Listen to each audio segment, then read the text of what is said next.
Cyber से लेकर के केमिकल, न्यूक्लियर, बायोलॉजिकल सभी तरह की लड़ाई की हमारी तैयारी है। आप ये मान के चलिए कि हमें विश्वास है कि अगली लड़ाई सिर्फ एक डोमेन में नहीं होगी, मल्टी डोमेन ऑपरेशंस होंगे। लड़ाई स्पेस में भी होगी, साइबर में भी होगी, ईडब्ल्यू में भी होगी, इन्फोवॉर में भी होगी। पर जीत जो है वो जमीन पर ही हासिल होगी।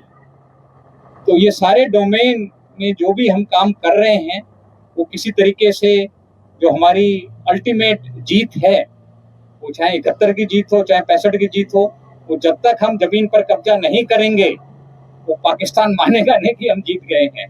तो डोमेन सारी जरूरी हैं, हम सारी डोमेन में लड़ाई की तैयारी कर रहे हैं।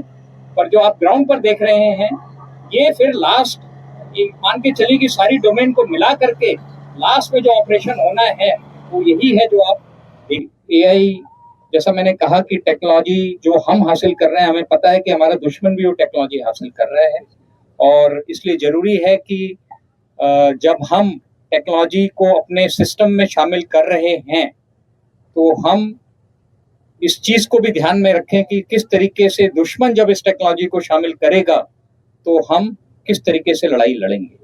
पर एआई आने से हमारे सिस्टम्स में बहुत सहूलियत हुई है।